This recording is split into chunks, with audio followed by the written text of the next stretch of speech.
আমাদের উদারতাকে দুর্বলতা যারা মনে করছেন, আমরা বোকার স্বর্গে বাস করছেন। এখানে লাইলা পড়ার কথা, কলেমায়ে তৈয়বা পড়ার কথা, কলেমা শাহাদাত পড়ার কথা, কিন্তু আমরা দেখলাম জয় বাংলা জয় বাংলা জয় বাংলা করেছে। আপনাদের সবাইকে আমরা রাজনৈতিক কর্মসূচি নিয়ে এগিয়ে যেতে হবে, এই দেশটাকে গড়তে হবে, ষড়যন্ত্র হবে।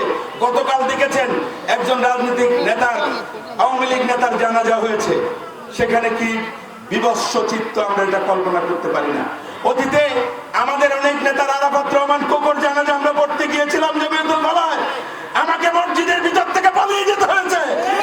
আমরা আমাদের অনেক মা বাবার জানাজা পড়তে পারি নাই। বিএনপির উদারতা জানাজা পড়েছেন আপনারা, সেখানে লাইলা পড়ার কথা, কলেমায়ে তৈয়বা পড়ার কথা, কলেমা শাহাদাত পড়ার কথা, কিন্তু আমরা দেখলাম জয় বাংলা জয় বাংলা জয় বাংলা করেছেন। আমাদের উদারতাকে দুর্বলতা যারা মনে করছেন, আমরা বোকার স্বর্গে বাস করছেন। এই দেশের মানুষের কাছে স্বৈরাচারের প্রেতাত্মা 2000 মানুষের রক্ত যাদের হাতে রঞ্জিত, তারা আর দিবাস্বপ্ন দেখার কোনো সুযোগ নাই। আপনারা তওবা করেন আল্লাহর দরবারে, তাহলে আল্লাহ হয়তো ক্ষমা করবেন, না হলে এই দেশের মানুষ আপনাদেরকে ক্ষমা করবে না, মনে রাখবেন। আমি আর দীর্ঘ বক্তব্য রাখবো না। এই হাজি ক্যাম্প নিয়ে আমাদের একটা বিরাট প্রত্যাশা আপনার কাছে। আমরা এই 7.5 একর জায়গা এখানে পরিত্যক্ত অবস্থায় আছে। এটা হাজি ক্যাম্প ছিল জিয়াউর রহমান হিজবুল বাহারের মাধ্যমে হজে এখান থেকে মানুষ পাঠাতেন, আজকে হাজিদেরকে এখান থেকে পাঠাতেন।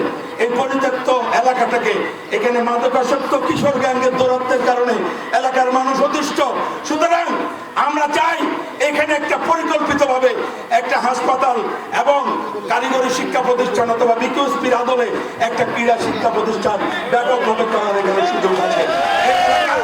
ছাত্র যুবকরা আপনার কাছে সেটা প্রত্যাশা করে আমরা এলাকাবাসী হিসাবে আপনার প্রতি আবেদন রাখলাম, আপনি সরকারের যথাযথ প্রক্রিয়ার মাধ্যমে আমাদের এই কর্মসূচিটা এই এলাকার মানুষের দাবির প্রতি আপনার যথার্থ পদক্ষেপ গ্রহণ করবেন, এই প্রত্যাশা রেখে ইনশাআল্লাহ আমরা শুধু আজকে এখানে এই মানবিক কাজ এখানে আজকে করছি না। আমরা যখন দুঃসময় লুকায় আসতাম, এই ত্রাণ দিতে আসলেও পুলিশ আমাদেরকে এখান থেকে ধাওয়া করেছে। অনেক নজির আছে এই এলাকায়। আমরা চেষ্টা করি সব সময় বিপদে আপদে আপনাদের পাশে থাকার জন্য। ইনশাআল্লাহ এরকম ত্রাণ আগামী 5 বছর পরে আপনাদেরকে কাউকে সাহায্যের জন্য যেতে হবে না। রাষ্ট্র